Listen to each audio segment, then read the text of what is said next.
आज हम आपके लिए UPPCL, UPRB, UNL में पूछे गए क्वेश्चन और संभावित क्वेश्चन को लेके आए हैं। जो कि पहला क्वेश्चन देखिए क्या कहता है कि एक निर्धारित बीम का विश्लेषण किसका उपयोग करके किया जा सकता है। तो ऑप्शन कहता है ए गति के समीकरण, ऑप्शन बी कहता है केवल साम्यावस्था के समीकरण, ऑप्शन सी कहता है केवल अनुकूलता की स्थिति, ऑप्शन डी कहता है अनुकूलता की स्थिति के साथ साम्यावस्था के समीकरण। ऑप्शन डी ये कहता है।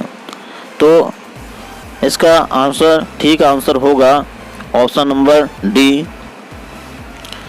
ऑप्शन नंबर डी अनुकूलता की स्थिति के साथ साम्यावस्था के समीकरण।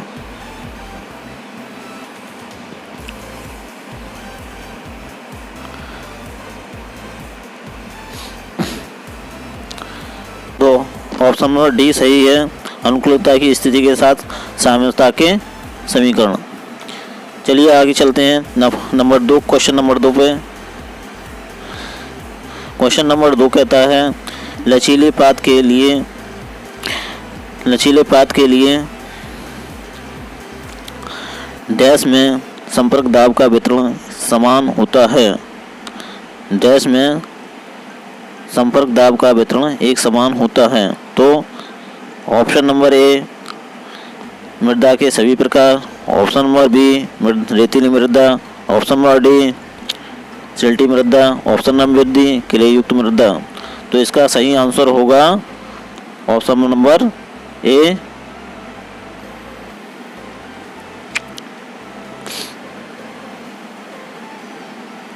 मृदा के सभी प्रकार। ये आपको तीसरे क्वेश्चन की तरफ ले चलते हैं।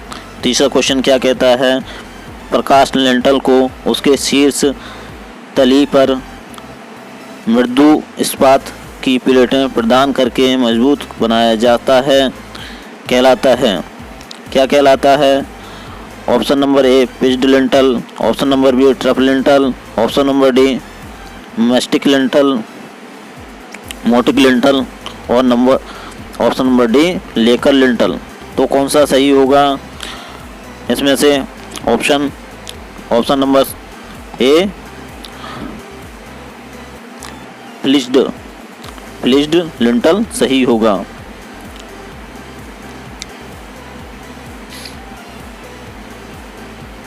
प्लिज्ड लिंटल सही होगा।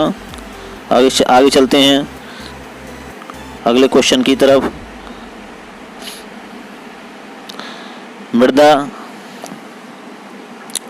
मृदा यांत्रिकी में सामान्यतः मृदा जाना जाता है किसके रूप में जाना जाता है? मृदा यांत्रिकी में मृदा सामान्यतः 2 प्रवस्था प्रणाली, एकल प्रवस्था प्रणाली, 5 प्रवस्था प्रणाली या त्रिप्रवस्था प्रणाली। तो मृदा यांत्रिकी में सामान्यतः मृदा जाना जाता है त्रिअवस्था प्रणाली।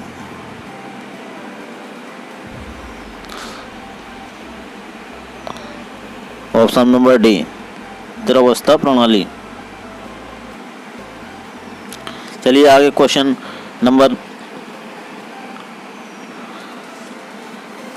की तरफ चलते हैं। तो क्वेश्चन क्या कहता है एस्बेस्टॉस सीमेंट की शीट निम्नलिखित में से कौन से गुण प्रदर्शित करती है? अग्नि प्रतिरोधी, कीड़े मकोड़ों के प्रतिरोधी, जल प्रतिरोधी। तो ऑप्शन ए है बी 2 और 3, ऑप्शन बी है 1 और 2, ऑप्शन सी है 1, 2 और 3, ऑप्शन डी है 1 और 3। तो कौन सा है सही? ऑप्शन नंबर सी सही होगा।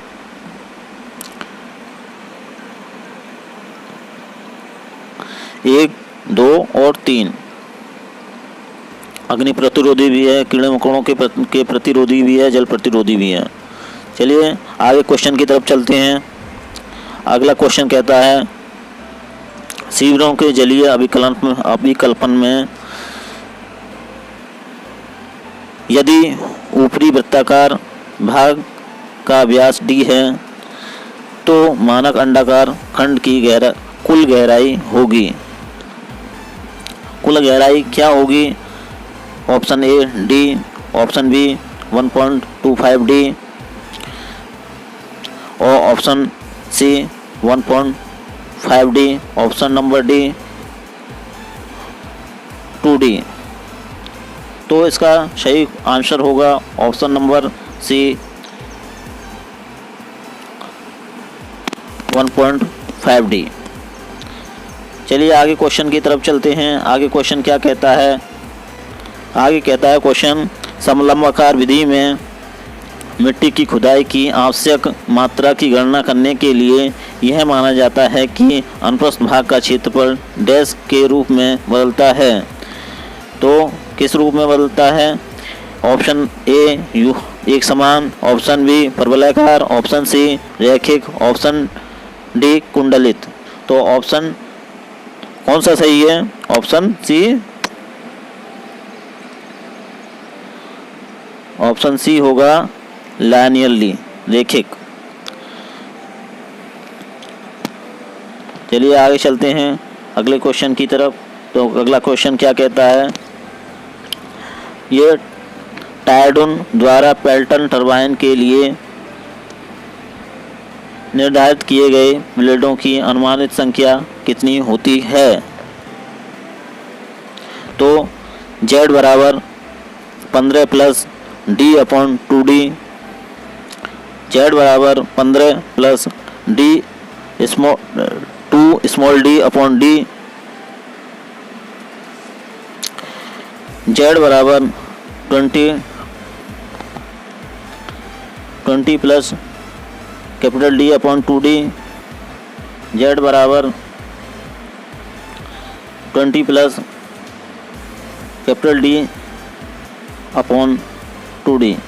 तो ये क्वेश्चन, ये जो है सी और डी एक जैसा दिखाया गया है ऑप्शन। तो इसमें से कौन सा सही बनता है हमारा? तो हमारा आंसर होगा ऑप्शन नंबर ए।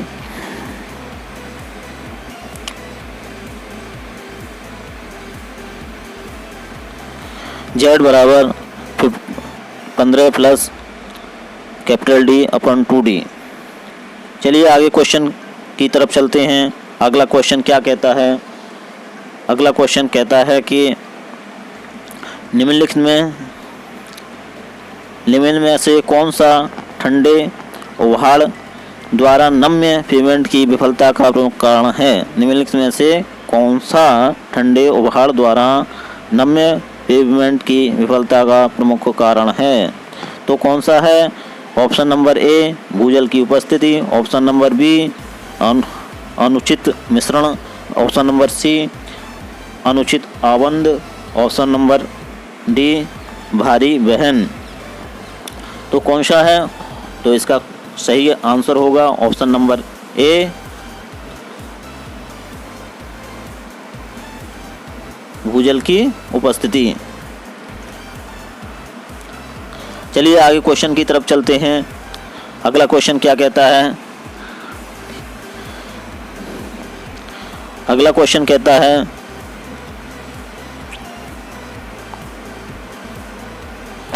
अगला क्वेश्चन कहता है एक साधारण रूप में समर्थित बीम की लंबाई 8 मीटर है। यह 60 किलोन्यूटन के एक बिंदु भार के अधीन है और EI पूरी लंबाई में स्थिर है। किसी भी आलम पर ढलान का परिमाण कितना होगा? किसी भी आलम पर ढलान का परिमाण कितना होगा? एक तो इसका ऑप्शन है 320 अपॉन EI, ऑप्शन बी कहता है 640 अपॉन EI, ऑप्शन सी कहता है 1280 अपॉन EI, ऑप्शन डी कहता है 240 अपॉन EI। तो इसका सही आंसर होगा ऑप्शन नंबर डी 240/EI। चलिए आगे क्वेश्चन की तरफ चलते हैं। तो अगला क्वेश्चन कहता है, क्या कह रहा है अगला क्वेश्चन, एक औद्योगिक क्षेत्र में सिंचाई कार्य के लिए सामान्यतः इस्तेमाल किए जाने वाले पत्थर जो धुएं और रासायनिक धुएं के संपर्क में रहता है किस प्रकार का होता है? संगमरमर, चूना पत्थर, ग्रेनाइट, बलुआ पत्थर। तो इसमें से कौन सा ऑप्शन सही होगा? ऑप्शन नंबर सी सही है हमारा, ग्रेनाइट। ग्रेनाइट धुएं और रासायनिक धुएं के संपर्क में रहता है। तो अगले क्वेश्चन की तरफ बढ़ते हुए कहते हैं, क्या कह रहा है अगला क्वेश्चन, तो देखते हैं। ये कह रहा है कि 20 लाख की लागत पर खरीदी गई संपत्ति के वार्षिक मूल्यह्रास की धनराशि निर्धारित करें जिसका उपयोगी जीवन काल मूल्यह्रास की सरल रेखा विधि द्वारा 20 वर्ष है। तो इसका सही आंसर क्या होगा बताइए? तो सही आंसर होगा क्या? Option number A 60,000, option number B 90,000, option number C 1 lakh प्रतिवर्ष, ऑप्शन नंबर सी 95,000 प्रतिवर्ष। तो इसका सही आंसर होगा आपका ऑप्शन नंबर बी 90,000 प्रतिवर्ष। चलिए आगे क्वेश्चन की तरफ चलते हैं। अगला क्वेश्चन कहता है कि पोर्टलैंड सीमेंट के निर्माण में जिप्सम क्यों मिलाया जाता है? तो क्यों मिलाया जाता है? ऑप्शन ए सीमेंट के शीघ्रता से जमाव को बढ़ावा देने के लिए, ऑप्शन बी रंग गुण प्रदान करने के लिए, ऑप्शन सी सीमेंट के जमाव समय को बढ़ाने के लिए, ऑप्शन डी हाइड्रेशन की ऊष्मा को बदलने के लिए, बढ़ाने के लिए, ऊष्मा को बढ़ाने के लिए। तो इसका सही आंसर होगा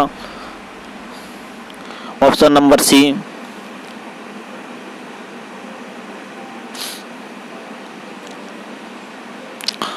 सीमेंट के जमाव समय को बढ़ाने के लिए। सीमेंट का जमाव समय बढ़ाना, पोर्टलैंड सीमेंट के निर्माण में जिप्सम को मिलाया जाता है।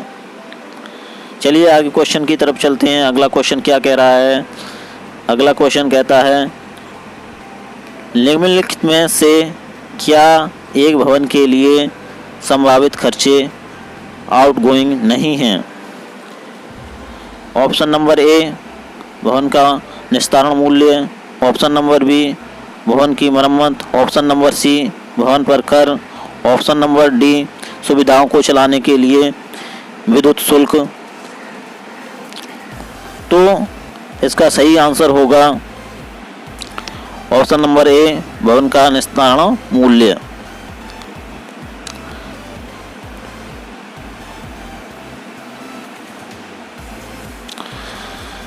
चलिए अगले क्वेश्चन की तरफ चलते हैं। जो अगला क्वेश्चन क्या कह रहा है? अगला क्वेश्चन कहता है,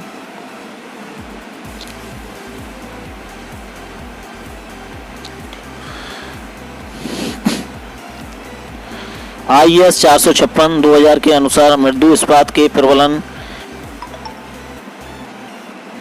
के साथ कम लंबाई 3 मीटर तक वाले साधारण समर्थित द्वैशिक स्लेबों हेतु 3 किलो न्यूटन प्रति मीटर तक लोडिंग श्रेणी के लिए ऊर्ध्वाधर विक्षेप सीमा को स्वीकृत करने के लिए लंबाई से समग्र गहराई का माना गया अनुपात कितना है? लंबाई से स्वीकृत करने के लिए लंबाई से समग्र गहराई का अनुपात कितना है? तो कितना है? 45 है option number A, option number B 40 है, ऑप्शन नंबर सी 30 है, ऑप्शन नंबर डी 35 है। तो इसका सही आंसर है ऑप्शन नंबर डी 35।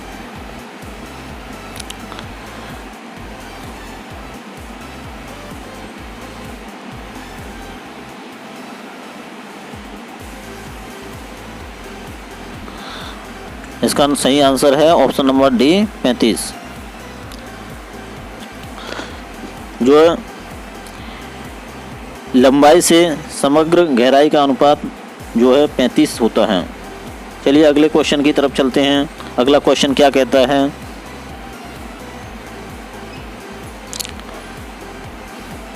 अगला क्वेश्चन कहता है कुर्सी दीवार के लिए कुर्सी या प्लंथ प्रक्षेप की गणना किस प्रकार की जाती है। ऑप्शन नंबर ए, कुर्सी की चौड़ाई और दीवार की चौड़ाई के बीच अंतर को आधा करके। ऑप्शन नंबर बी, कुर्सी की चौड़ाई और दीवार की चौड़ाई के बीच अंतर को ज्ञात करके। ऑप्शन नंबर सी कहता है कुर्सी क्षेत्रफल और चटाई क्षेत्रफल के बीच अंतर ज्ञात करके। ऑप्शन नंबर डी कहता है सील रोक रद्दे की चौड़ाई और कुर्सी दीवार की चौड़ाई के बीच अंतर ज्ञात करके। तो इसका सही आंसर होगा ऑप्शन नंबर ए,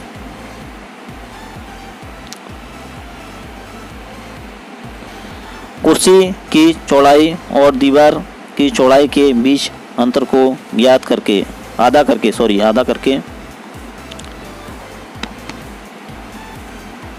चलिए आगे क्वेश्चन की तरफ चलते हैं। अगला क्वेश्चन क्या कहता है,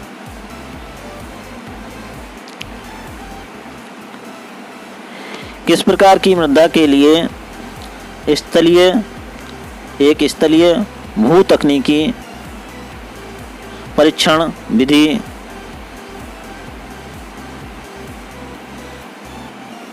अर्थात वैन शियर परीक्षण का उपयोग किया जाता है। तो रेतीली मृदा के लिए, मुलायम मिट्टी के लिए या बजरी वाली मिट्टी, रेतीली मिट्टी।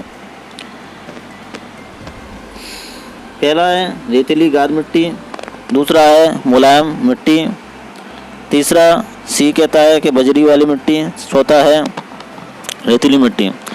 तो इसका सही आंसर है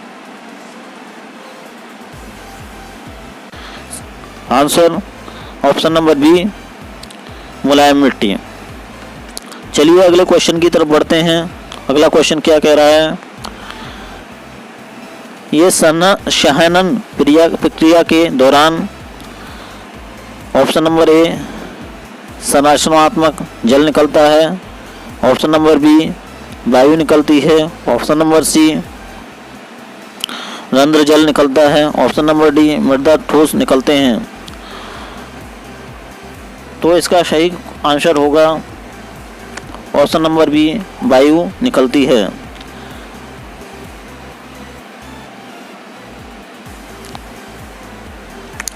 चलिए अगले क्वेश्चन की तरफ चलते हैं। अगला क्वेश्चन कह रहा है कि वार बेंडिंग शेड्यूल में स्टील छड़ की मात्रा की गणना किसमें की जाती है। Option A metre, option B gram, option C पूर्ण लंबाई वाली स्टील की छड़ों की संख्या, ऑप्शन डी किलोग्राम। तो इसका सही आंसर होगा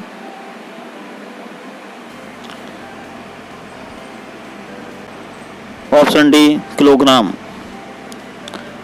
चलिए अगले क्वेश्चन की तरफ बढ़ते हैं। अगला क्वेश्चन कह रहा है कि निम्नलिखित में से कौन सा कथन कंक्रीट में उपयोग किए जाने वाले एग्रीगेट के संबंध में सबसे बड़े आकार के संबंध में सही नहीं है। निम्नलिखित में से कौन सा कथन कंक्रीट में उपयोग किए जाने वाले एग्रीगेट के सबसे बड़े आकार के संबंध में सही नहीं है। ऑप्शन ए एग्रीगेट का अधिकतम आकार स्पष्ट कवर के आधार पर सीमित है, ऑप्शन बी, एग्रीगेट का अधिकतम आकार शुद्धिकरण में रिक्त स्थान के आधार पर सीमित है। इसका अगला ऑप्शन है, एग्रीगेट का अधिकतम आकार अनुभाग की मोटाई के आधार पर सीमित है। ऑप्शन नंबर डी, एग्रीगेट का अधिकतम आकार मिक्सिंग, हैंडलिंग और प्लेसिंग तकनीक तक सीमित नहीं है। तो इसमें कौन सा ऑप्शन सही होगा ए, बी, सी, डी में से? ऑप्शन नंबर डी,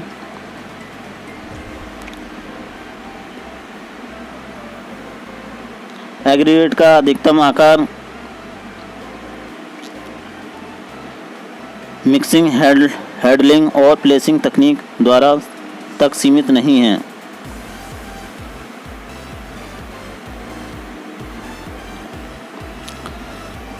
चलिए अगले क्वेश्चन की तरफ बढ़ते हैं। अगला क्वेश्चन क्या कहता है? अगला क्वेश्चन कहता है कि एक भवन का मूल्य क्या दर्शाता है? ऑप्शन ए, भवन की निर्माण की मूल लागत। ऑप्शन बी, भवन का वर्तमान मूल्य। ऑप्शन सी, वार्षिक मरम्मत लागत। ऑप्शन डी, भवन निर्माण के लिए लिया गया ऋण।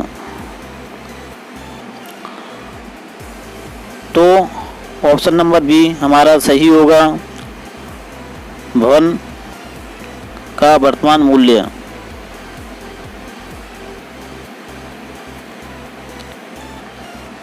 चलिए अगले क्वेश्चन की तरफ बढ़ते हैं। अगला क्वेश्चन क्या कहता है?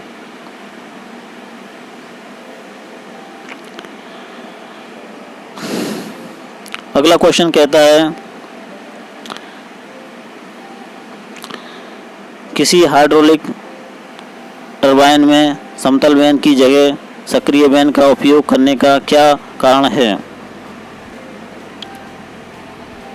ऑप्शन नंबर ए, कम रखरखाव लागत। ऑप्शन नंबर बी, उच्च हाइड्रोलिक दक्षता प्राप्त की जा सकती है। ऑप्शन नंबर सी, उच्च वेग वाले जेट का उपयोग किया जा सकता है। ऑप्शन नंबर डी, मशीनिंग की सुविधा।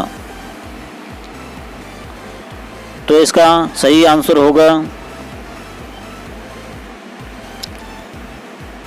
ऑप्शन नंबर बी, उच्च हाइड्रोलिक दक्षता प्राप्त की जा सकती है। चलिए अगले क्वेश्चन की तरफ बढ़ते हैं। अगला क्वेश्चन कहता है, जब एग्रीगेट नमूने की कोणीय संख्या 2 होती है तो इसका अर्थ है कि एग्रीगेट अधिक डैश है, गोलाकार है, कोणीय है, चपटा है, आंशिक गोलाकार है। तो इसका सही आंसर होगा ऑप्शन नंबर ए, गोलाकार। चलिए अगले क्वेश्चन की तरफ चलते हैं। अगला क्वेश्चन क्या कह रहा है?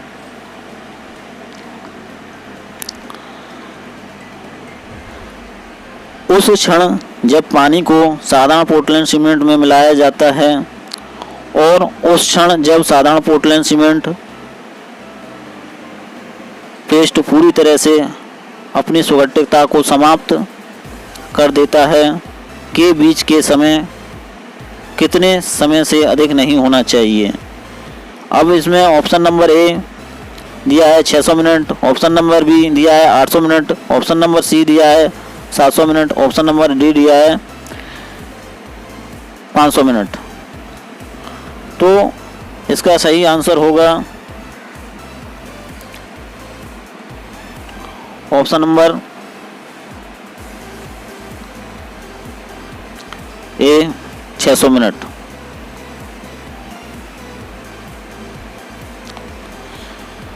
चलिए यहीं तक आज के लिए इतना ही काफ़ी है और आगे दूसरे वीडियो के साथ मिलते हैं।